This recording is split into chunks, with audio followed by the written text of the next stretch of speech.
अब सवाल यह है कि आरएसएस की फंडिंग कहां से हो रही है, ये जवाब देना चाहिए बीजेपी को और आरएसएस के लीडरों को कि हजारों करोड़ रुपया मीडिया को खरीदने के लिए और एमएलएस को और एमपीस को खरीदने के लिए ये बीजेपी के पास कहां से आ रहा है। इसका जवाब बीजेपी के लीडरों को देना चाहिए। उनके घरों पर अब ईडी को और सीबीआई को और इनकम टैक्स वालों को छापे मारने चाहिए।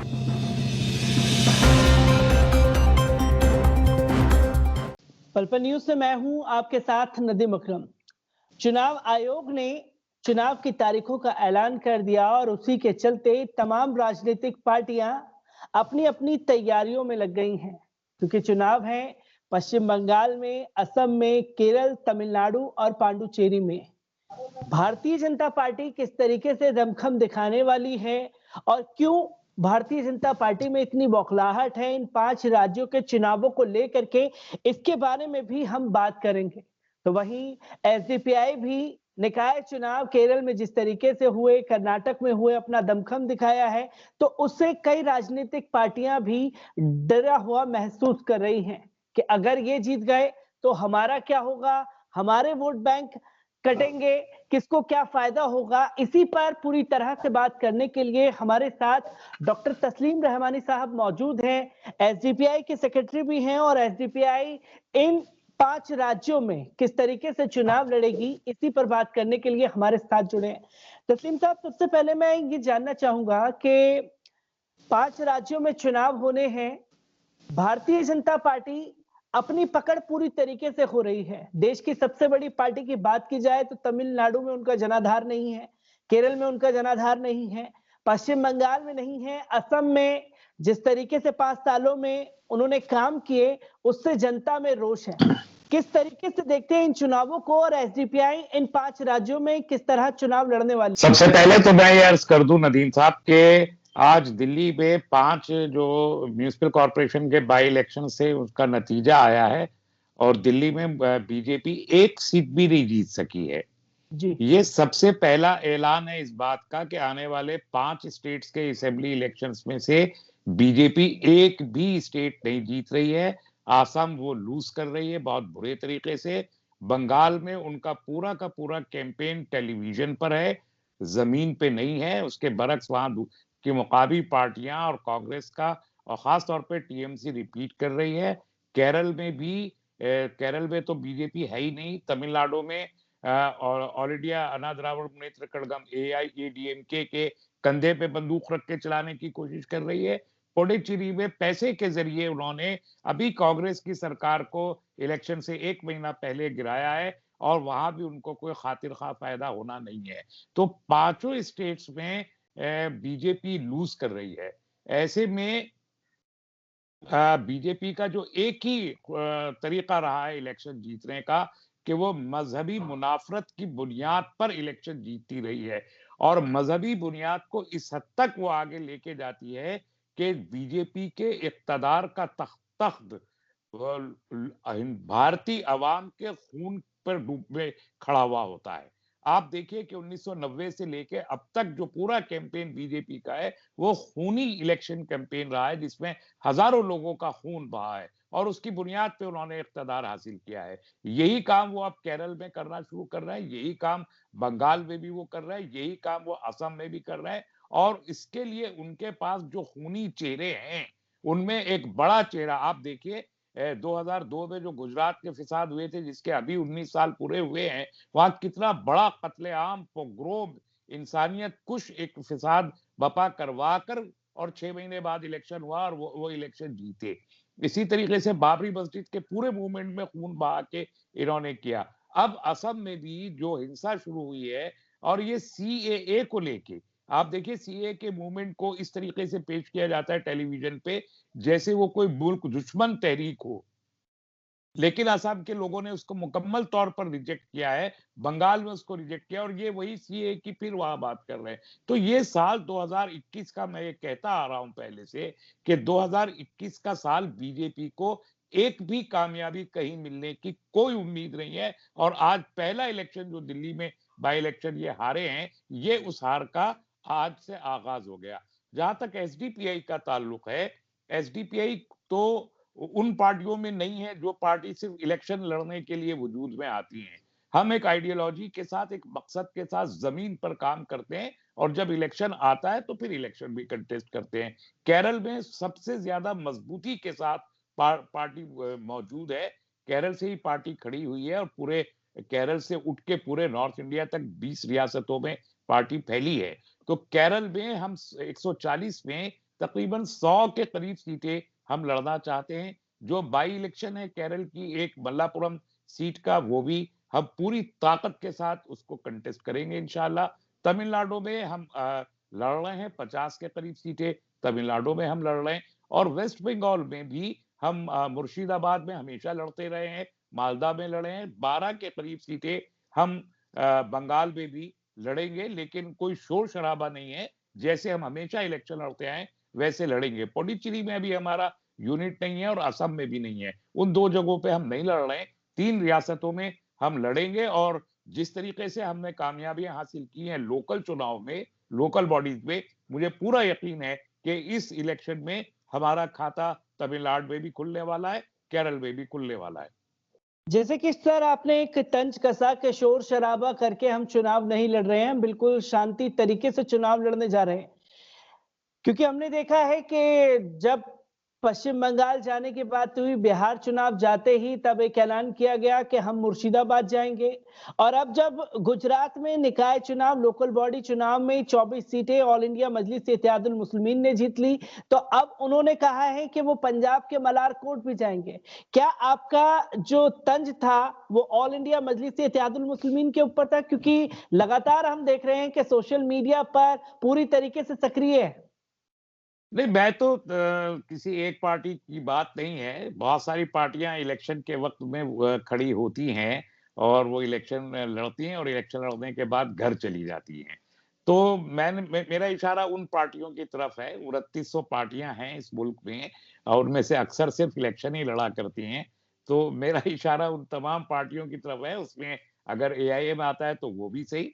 लेकिन हम तो 5 साल हर जगह काम करते हैं और दुनिया जानती है ये बात। हमसे खौफ खाती हैं वो पॉलिटिकल पार्टीज जो काम नहीं करती और इलेक्शन लड़ती हैं, और वो पार्टियां भी जो इक़्तिदार में है, मुसलमानों को वोट बैंक समझ के इलेक्शन लड़ा करती हैं, वो भी हमसे खौफज़दा रहती हैं और इसीलिए हमारे ऊपर इल्ज़ाम तराशियां मुख्तलिफ किस्म की बेबुनियाद हुआ करती हैं। क्योंकि खौफज़दा हुआ करती है। मैं बात करूं अगर पश्चिम बंगाल की, तो हम लगातार देख रहे हैं कि एक टीएमसी अपने दम पर चुनाव लड़ रही है, भारतीय जनता पार्टी अपने दम पर चुनाव लड़ रही है, कांग्रेस में गठबंधन हुआ है, सीपीआई जुड़ी है और उसी के साथ साथ अगर बात की जाए मौलाना अब्बास सिद्दीकी की पार्टी भी उस गठबंधन में शामिल हुई है। पर इस बीच हमने देखा है कि जैसे ही उन्होंने ऐलान किया कि मौलाना अब्बास सिद्दीकी उनके साथ जुड़ करके चुनाव लड़ेंगे, तो कांग्रेस 2 पार्ट में बट गई है। एक कह रहे हैं कि ये जुड़ना चाहिए था, एक कह रहे हैं ये नहीं जुड़ना चाहिए था। आखिरकार कब तक मुसलमानों के वोटरों को ही अपना समझा जाएगा? जब हक और हुकूक की बात आएगी या किसी को पार्टी में जोड़ने की बात आएगी तो दरकिनार कर दिया जाएगा? देखिए, ये तो अपनी जगह एक मसला है कि मुसलमानों को एक ऐसी पॉलिटिकल पार्टी और ऐसी क़यादत की ज़रूरत है जो मुल्क के तमाम तबक़ात को अपने साथ लेके चल सके। लेकिन उसके पास कोई नज़रिया सियासी होना चाहिए, उसके पास कोई कैडर होना चाहिए। अब ये मौलाना अब्बास साहब ये कहाँ से कैसे अचानक फुरफुरा शरीफ से मुजाविर वहाँ के सज्जादा नशीन अचानक अब वो सियासी पार्टी बना के खड़े हो गए। तो क्या उनका नज़रिया है? क्यों वो इलेक्शन के वक़्त में खड़े हो गए? ऐसे बहुत सारे सवालात उससे पैदा होते हैं। अगर उनको सियासी उनके कोई अज़ाइम थे तो एसडीपीआई वहाँ मौजूद थी, उनके साथ वो खड़े शरीक हो सकते थे और लोग भी हो सकते थे। वो मुझे उनके बारे में कुछ ज़्यादा इत्तला नहीं कि अचानक इलेक्शन के वक़्त वो वहाँ कैसे खड़े हुए, क्या चाहते हैं, क्या उनकी मंशा है। क्योंकि पश्चिम बंगाल को लेकर के बात की जाए तो पश्चिम बंगाल को लेकर के भारतीय जनता पार्टी काफी ज्यादा सक्रिय है, क्योंकि 5 सालों में दाल बंगाल में नहीं गिरी। और अब सीएम योगी आदित्यनाथ कहते हुए नजर आ रहे हैं कि अगर उनकी सरकार बनती है तो वो बंगाल में सबसे पहले जो काम करेंगे वो बूचड़खाने बंद करवाएंगे, क्योंकि 2017 में जीतते ही सबसे पहले बूचड़खाने उत्तर प्रदेश में उन्होंने बंद करवा दिए थे।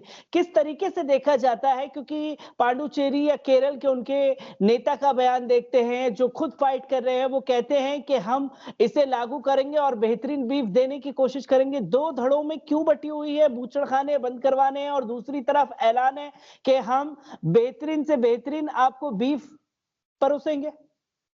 देखिए, ये जो मिस्टर योगी हैं, जिनके अगेंस्ट में 16 केसेस हैं, क्रिमिनल चार्जेस हैं, कत्ल और आतिशबाजी वगैरह के, उनको पहली बात तो समझना चाहिए कि वो मुल्क के वजीर आजम नहीं है और ना ही बन सकते हैं। दूसरे, उनको चाहिए कि वो किरण रिजिजू जो minister of state home affairs हैं और मिजोरम नॉर्थ ईस्ट से आते हैं, वो खुलेआम कहते हैं मैं बीफ खाता हूं। तो अगर वो इतने ताकतवर है तो पहले किरण रिजिजू का बीफ खाना बंद करवा दे, जो उनकी पार्टी के मंत्री हैं, अगर उनके अंदर इतनी ताकत है। गोवा में चले जाए पहले, जहां बीजेपी की सरकार है, वहां पर बीफ जो है वो जिसे बूचर खाना कहते हैं, वहां बाकायदा गाय कटती है। गाय कटती है, मैं लफ्ज गाय इस्तेमाल कर रहा हूं। गोवा में गाय कटती है, गोवा से गाय कट के गाय का गोश्त तकसीम होता है, गाय का गोश्त वहां खाया जाता है, वहां के क्रिश्चियन खाते हैं, वहां के हिंदू मुसलमान सब खाते हैं और ऑफिशियली खाया जाता है और उससे उसको एक्सपोर्ट किया जाता है और उससे फॉरेन एक्सचेंज कमाया कमाया जाता है। और बीजेपी की सरकार है, वो जाके उसको बंद करवाए बूचर खाने को, सबसे पहले गोवा में जाके अपनी सरकार का। बंगाल का तो ख्वाब बिल्कुल ये बिल्ली का ख्वाब है, जिसमें छींचड़े छींचड़े दिखाई देते हैं, तो वो छींचड़े अपने ख्वाब में देखना योगी जी बंद करे और असलियत में जमीन पे उतर के बात करे। वो चेहरा असल में नफरत का चेहरा है और भारतीय जनता पार्टी मुनाफरत फैलाने वाली पार्टी है। इसलिए बंगाल में भी उस नफरत को फैलाने के लिए योगी की बदबू फैलाई जा रही है और केरल में भी जो कैंपेन है नफरत का और हिंदू मुस्लिम का और पोलराइजेशन का, वो फैलाने के लिए योगी का ही वो करी चेहरा जो है वो लेके जाती है भारतीय जनता पार्टी। इससे अंदाजा होता है कि सिर्फ नफरत की सियासत बीजेपी कर सकती है, किसी डेवलपमेंट और विकास की सियासत बीजेपी से मुतवक्को नहीं है। जैसे कि सर आपने केरल का जिक्र करा, सीएम योगी आदित्यनाथ के नफरत भरे चेहरे का जिक्र किया। हमने देखा था कि कुछ दिन पहले जब सीएम योगी आदित्यनाथ वहां जाते हैं, एक रैली करते हैं, रैली के बाद हिंसा भड़क जाती है, जिसमें एसडीपीआई के कार्यकर्ताओं को भी चोट आती है, जिसका जिक्र मीडिया में नहीं होता। दूसरा जिक्र होता है आरएसएस के एक युवा नेता की मौत हो जाती है, तो पूरा मीडिया जो है बवंडर काट देता है और Bharatiya Janata party hashtag Twitter पर चलाती हुई नजर आती है कि चुनाव आयोग को, एसडीपीआई को पूरी तरीके से बैन कर देना चाहिए। किस तरीके से देखते हैं इन चीजों को आप? सबसे पहले भारतीय जनता पार्टी के हैशटैग चलाने वालों को कम से कम इतनी नॉलेज होनी चाहिए कि पॉलिटिकल पार्टीज को बैन करना इलेक्शन कमीशन का काम नहीं है। इलेक्शन कमीशन का काम है सिर्फ पॉलिटिकल पार्टीज को रजिस्टर्ड करना। बैन करना ना उनका काम है और ना कोई भी हुकूमत ये इख्तियार रखती है कि किसी सियासी पार्टी को बैन कर सके।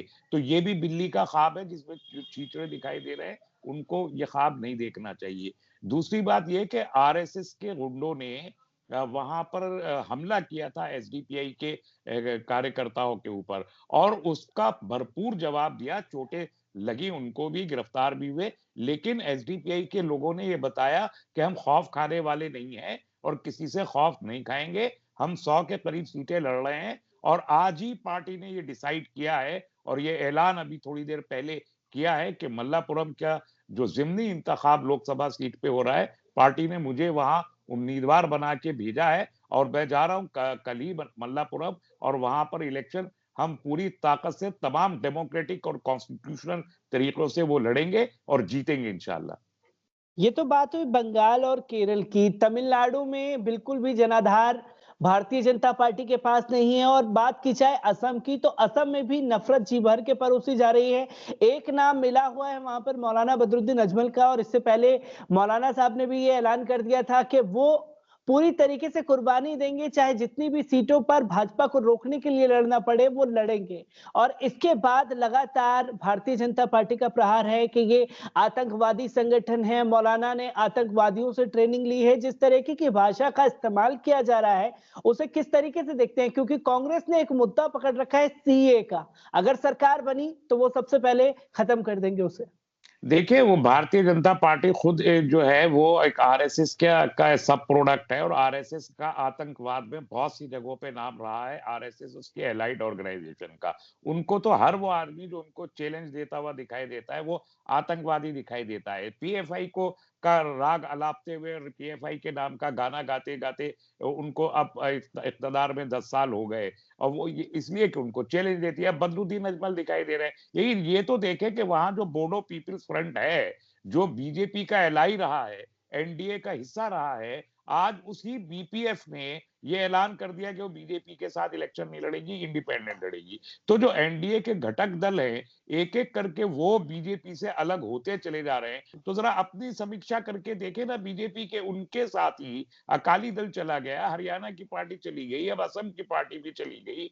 तो बिल्कुल अकेली खड़ी है बीजेपी असम में, और जो 5 साल का मिसरूल है और कम्युनल रूल है, फिरका प्रस्तों वाला जो एक रूलिंग असम में की है, उसका मजा अब चख लेंगे। 2 तारीख को पता चल जाएगा कि उनकी राजनीति नॉर्थ ईस्ट में कितनी कामयाब है। अरुणाचल प्रदेश में पैसे देके सरकार गिरा सकते हैं, मणिपुर में गिरा सकते हैं, नागालैंड में चुपचाप जाके एक एग्रीमेंट करके पीएम चले आते हैं, आज तक नहीं बताते। वहां पर भारत का झंडे के बजाय नीला झंडा नागास का चलता है, रोक नहीं पाए। मिजोरम रोक नहीं पाए। असम में इन्होंने सीएए के ही बुनियाद पर इलेक्शन जीता था, धोखा देके, झूठ बोल के। वो 5 साल में वो झूठ खुल गया लोगों का, और अब उसी सीएए के मुद्दे पे इलेक्शन हारने वाले हैं। बदरुद्दीन अजमल की पार्टी कोई नई नहीं है असम में, उसको भी 30 साल हो गए तकरीबन। लोग जानते हैं कि वो कितने सेकुलर हैं, कितने कम्युनल हैं।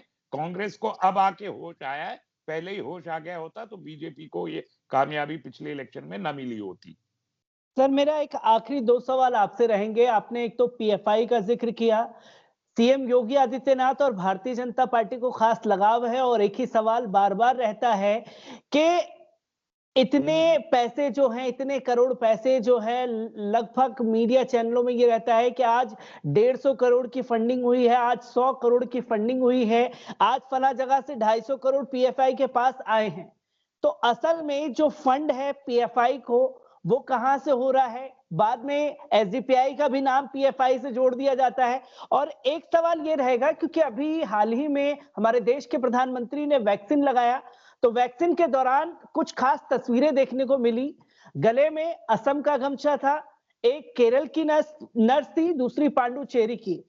दाढ़ी उन्होंने तमिलनाडु की रखी, वेस्ट बंगाल की रखी हुई थी। तो किस तरीके से देखते हैं, क्या आपका भी आने वाले समय पर ऐसे ही रूप आएगा कि देखने को मिलेगा हम लोगों को कि केरल से आप चुनाव लड़ने जा रहे हैं, और देश के प्रधानमंत्री तो खैर पूरे देश के हैं, तो वो प्यार भी दिखा वैक्सीन लगवाते टाइम पर?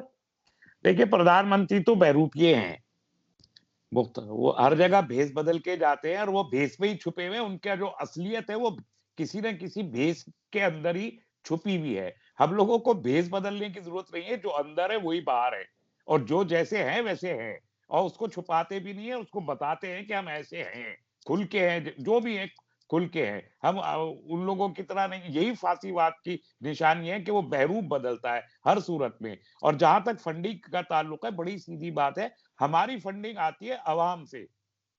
ईडी ने भी देख लिया, एनआईए ने भी देख लिया, सबने हमारे घरों में जाके हमारी जेबें झांक ली हैं, हमारे बैंक के अकाउंट झांक लिए हैं, एक-एक चीज झांक के देख चुके हैं। जो-जो कुछ वो देख सकते हैं, हम दिखा सकते हैं, सब खोल के दिखा चुके हैं उनको। तो उन्होंने देख लिया है कि हमारे पास क्या है, क्या नहीं है। अब सवाल ये है कि आरएसएस की फंडिंग कहां से हो रही है, ये जवाब देना चाहिए बीजेपी को और आरएसएस के लीडरों को, कि हजारों करोड़ रुपया मीडिया को खरीदने के लिए और एमएलएस को और एमपीस को खरीदने के लिए ये बीजेपी के पास कहां से आ रहा है, इसका जवाब बीजेपी के लीडरों को देना चाहिए। उनके घरों पर अब ईडी को और सीबीआई को और इनकम टैक्स वालों को छापे मारने चाहिए।